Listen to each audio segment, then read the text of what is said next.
হযরত শাহজালাল আন্তর্জাতিক বিমানবন্দরের ইমিগ্রেশনের মহিলা টয়লেট থেকে 15 কেজি স্বর্ণ উদ্ধার করেছে শুল্ক গোয়েন্দা বিভাগ। তবে এই ঘটনায় কাউকে আটক করা যায়নি। এদিকে মালয়েশিয়ায় বৈদেশিক মুদ্রা পাচারের সময় 2 জনকে আটক করেছে বিমানবন্দর কাস্টমস।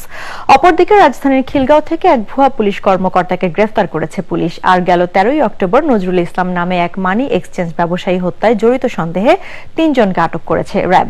রুবেন ইয়াসমিনের সহায়তায় আসিফ সুমিতের রিপোর্ট। গোপন সংবাদের ভিত্তিতে শুক্রবার রাত 1:30টার দিকে বিমানবন্দরের ইমিগ্রেশনের মহিলা টয়লেট থেকে 15 কেজি সোনা উদ্ধার করে শুল্ক গোয়েন্দা বিভাগ।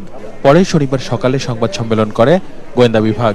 তবে এই ঘটনায় কাউকে আটক করা যায়নি। বাথরুমগুলো তল্লাশি করার পরে এই যে আগমনী ইমিগ্রেশন হলে যে লেডিস টয়লেট, সেটা কমোডের ভিতরে এটা স্কচ টেপ দিয়ে 3টা দণ্ড মতো করে ফেলা রাখা ছিল।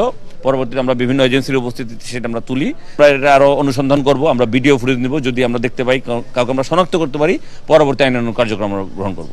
এদিকে বাংলাদেশ থেকে মালয়েশিয়ায় পাচারের সময় 21,000 ইউরো ও 67,000 সৌদি রিয়াল সহ 2 জনকে আটক করেছে বিমানবন্দর কাস্টমস কর্তৃপক্ষ। আমরা একটা লিঙ্কেজ পাচ্ছি যে তাদের আসলে এই ধরনের চোরাচালান করা বা মুদ্রা পাচার করা, একই সাথে স্বর্ণ দেশের অভ্যন্তরে আনার তাদের জড়িত আছে। আমার মনে হয় আইনশৃঙ্খলা বাহিনীর কাছে যেহেতু সোপর্দ করা হচ্ছে, আরও তদন্তে বা অন্যান্য প্রক্রিয়ায় তাদের কাছ থেকে আরো চাঞ্চল্যকর তথ্য বেরিয়ে আসবে। অপরদিকে রাজধানীর খিলগাঁওয়ের একটি বাসায় অভিযান চালিয়ে এসপি পরিচয় দেয়া রেজাউল নামের এক ভুয়া পুলিশ কর্মকর্তাকে গ্রেপ্তার করা হয়।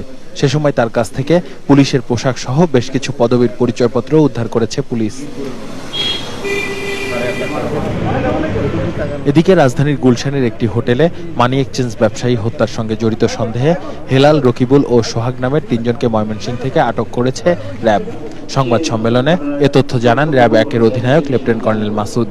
হেলাল সরাসরি হত্যায় অংশ নিয়েছে বলেও দাবি তার। মোহাম্মদ হেলাল উদ্দিনকে ময়মনসিংহের গফরগাঁও থেকে গ্রেফতার করে। আসিফ সুমিত, 21 টেলিভিশন, ঢাকা।